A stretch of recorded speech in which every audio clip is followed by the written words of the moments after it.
आज हम बिहारी के आगे के पदों की सप्रसंग व्याख्या देखने की कोशिश करेंगे, जिसमें मैंने आप लोगों को यहाँ तक बता दिया था कि अंग अंग नग जगमत दीप सिखासी देहे, दिए बढ़ाए हूँ रहे बड़ो उजियारो गेहे। आज हम इसके आगे के पद का अध्ययन करेंगे, जिसमें आगे का पद है भूषण भूषण भारू संभारी, क्यों इही तन सुकुमार सूदो पाइन धर परे शोभा के ही भार। यहाँ पर कवि कहना चाहते हैं कि जो नायिका है वो अपने आभूषणों के भार से लदी हुई है, क्योंकि उसका शरीर, उसका तन सुकुमार अत्यंत कोमल है। जिसकी व्याख्या करते हुए कवि कह रहे हैं कि एक नायक नायिका की इस सुंदर शरीर को देख कर के कहता है, उसकी सखी से कहता है कि उसका सुकुमार शरीर अर्थात कोमल शरीर भूषण भार समारे, इतने आभूषणों का भार कैसे संभाल सकता है। सूदे पाइन धरे परे शोभा के ही भार, अर्थात इसके पैर तो शरीर की शोभा के कारण ही इतने अधिक पड़ गए हैं, इतने अधिक दब गए हैं कि उनसे सीधे सीधे धरती पर चल भी नहीं पा रही है। अर्थात इन आभूषणों के भार से वह नायिका, इतनी कोमल शरीर उसका है कि उसके पांव ठीक से सीधे सीधे भी वह नहीं रख पा रही है। यहाँ पर कवि कहना चाहता है कि जो नायिका है वो अपने प्रिय से मिलने के लिए तेज़ गति से चलना चाहती है, परंतु उन आभूषणों के भार के कारण उसका शरीर ठीक से चल भी नहीं पा रहा है। तो यहाँ पर विशेष अर्थ में हम देखने की कोशिश करते हैं कि इस दोहे में नायिका के सुकुमारी की प्रशंसा यहाँ की गई है। और यहाँ पर कवि ने जो है काव्यलिंग अलंकार का प्रयोग किया है। आगे का पद है आपका 10 नंबर, कीनो है कोटिक जतन अब कहीं काडे कौन, मोमन मोहन रूप मिली पानी को मैं को लोनू। यहाँ पर कवि कहना चाह रहा है कि कोटिक का मतलब होता है करोड़ों, और मन, यहाँ पे व्यक्ति का मन और उस मानसरोवर या समुद्र से तुलना करी गई है। लोनू का मतलब होता है नमक। यहाँ पर नायिका अर्थात राधा अपनी सखी से कहती है कि हे सखी, मेरा मन जो है वो मोहन कीनू हो कोटिक जतन अब कहीं काडे कोनू।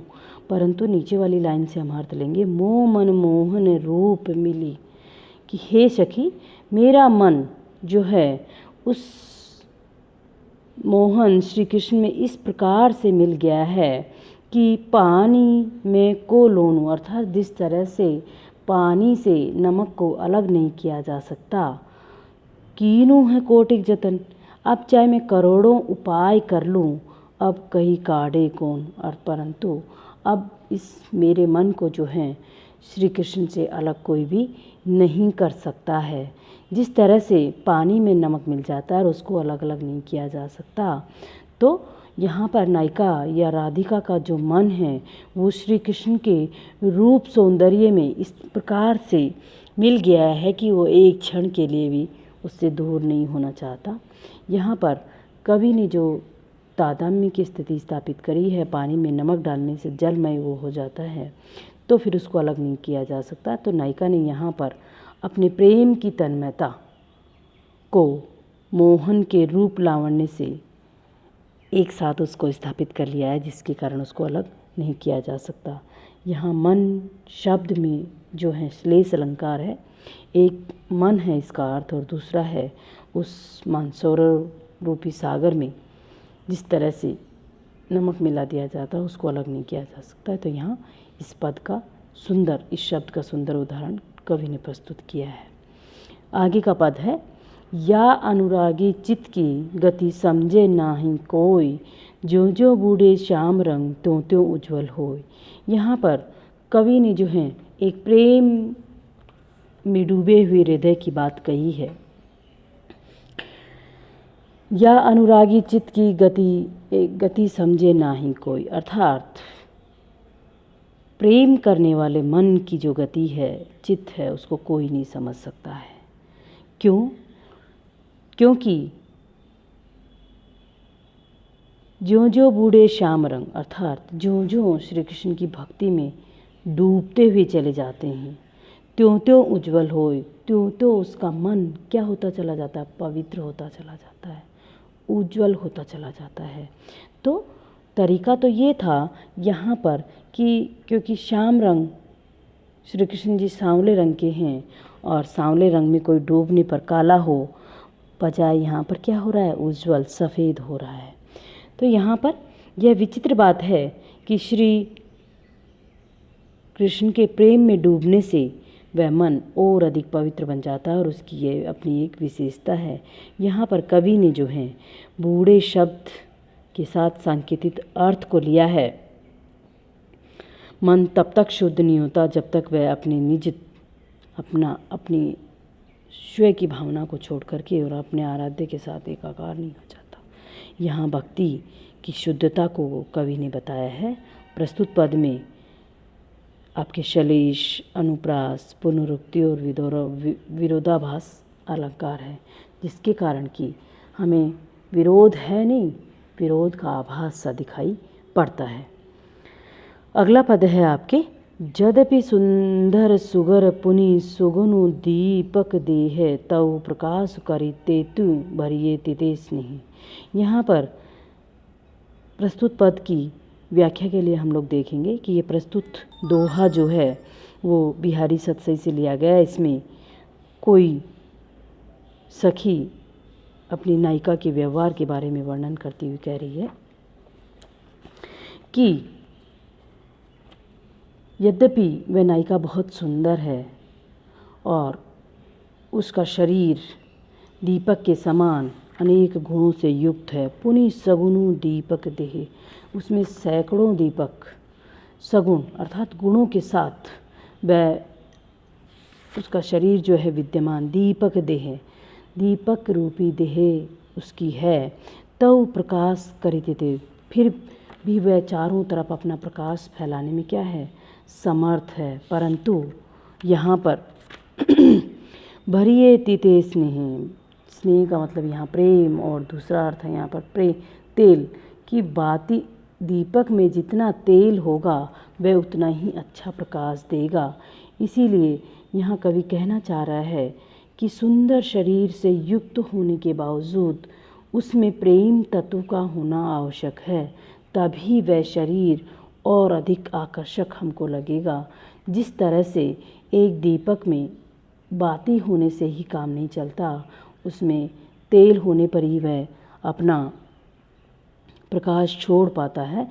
तो इस ओर कवि ने यहाँ पर ध्यान हमको दिलाने की कोशिश करी है कि हमारे पास सुंदर शरीर हो और उसके साथ साथ उसमें प्रेम रूपी तेल हो, तो वह जो शरीर की शोभा है वो और अधिक बढ़ जाती है। यहाँ पर प्रस्तुत पद में श्लेष अलंकार का प्रयोग कवि ने किया है। आगे का पद हम देख रहे हैं, कहा कहो वाकी दशा हरि प्राणनु के ईश, विरह ज्वाल जरिबो लखे मरे बो भई आशीष। यहाँ पर एक सखी जो नायिका की सखी है वह नायक के पास जाकर उसकी विरह व्यथा का वर्णन करती हुई कहती है, नायक के पास जाकर कहती हैं कि हे प्राणों के स्वामी हरि, स्वामी या ईश्वर, मैं उसकी दशा का कहाँ कहो बाकी दशा, मैं उसकी दशा का कहाँ तक वर्णन करूं, मैं उसकी दशा के बारे में क्या क्या बताऊं। उसे इस प्रकार विरह ज्वाला जरिबो लिखे, यदि उससे आपके विरह में इसी प्रकार से जलता हुआ देखती हूँ तो मुझे लगता है कि मरिबो भाई आशीष, उसके लिए तो मरना ही आपका क्या है? आशीर्वाद है। अर्थात वो मर भी जाए तो शायद ज़्यादा सुखी रहे, क्योंकि उसके विरह को देखा नहीं जा रहा है। उसकी विरह के कारण अत्यंत व्याकुल दशा में तो ऐसा लगता है कि वह मर जाए तो ज़्यादा अच्छा है। यहाँ पर नायिका ने जो है नायक पर आक्षेप किया है एक तरह से कि आप उसके प्राणों के स्वामी होकर भी उसकी रक्षा क्यों नहीं करते हैं। अर्थात आप तो सब कुछ हैं, उसका आधार हैं, उसका जीवन है, तो क्यों फिर उसको विरह में इस तरह से जला रहे हैं। आगे का पद है, पत्रा ही तिथि पाइया व घर के चहु पास, नित्य प्रति पुण्यो रहे आनन आप उजास। यहाँ पर ओप का मतलब है छवि और उजास का मतलब है प्रकाश। नायिका की सखी नायक से उसकी मुख छवि यानी कि अपनी प्रिय सखी की मुख छवि की बात करती हुई कहती है कि उसका मुख नित्य प्रतिपूर्णु रहे, अर्थात उसका मुख पूर्णिमा के चंद्रमा के समान है, जिसकी छवि आनन ओप उजास, जिसकी छवि के प्रकाश से उसका घर क्या होता है, ऐसा लगता है कि यहाँ पर नित्य प्रति पूर्णिमा की भांति बनी रहती है। पत्रा ही तिथि पाइये, और केवल पत्रांक, पत्रा का मतलब यह पत्रांक के द्वारा ही वहाँ पर वास्तविक तिथि का ज्ञान हो पाता है। वह घर के चहुपास, अर्थात वो जहाँ रहती हैं वहाँ पर हमें पुण्य कब होने वाली है, इसका आभास पत्रांक में देखने पर ही चलता है। क्यों? क्योंकि उसके मुख रूपी चंद्रमा का जो प्रकाश है वो वहाँ इस तरह से फैला रहता है कि जिसके कारण कि वह चंद्रमा पूर्णिमा के भांति जो है जगमगाता रहता है, जिससे हमें तिथि का भी ज्ञान नहीं हो पाता है।